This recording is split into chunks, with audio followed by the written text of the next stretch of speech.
50,000 টাকা নিয়ে বেরোইছি, পানি না, বাড়ি থেকে আরো 2 লাখ টাকা নিয়ে আসবো প্রয়োজনে। টাকা, ঠিক আছে, টাকা কার জন্য করছি? স্বাধীন দেশের জন্য টাকা ইনকাম করছি। টাকা লইয়া যদি স্বাধীন দেশে বসবাস করতে না পারি, সরকারের আন্ডারে বসবাস করি, এই জীবন দেওয়ার জন্য রাস্তায় আসছি। আমি বাইশে থাকার জন্য জন্ম হয়েছে না, বাচ্চা ছাড়া স্বাধীন করে গেছে, আমরা কার পালাবো? ওই রক্তই তো আমাদের শরীরে মিয়া, আমরা স্বাধীন করার জন্য তো নামছি দেশে। এগুলো ছাত্র জনতা পাবলিকের পাইছে বুয়া, ছাত্রদের বুয়া না।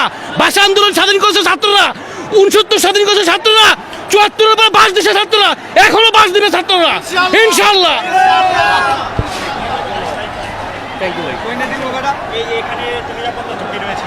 কোন নিরাপত্তা ঝুঁকি নাই আমার দেশে, আমি চলবো। নিরাপত্তা বলতে কি?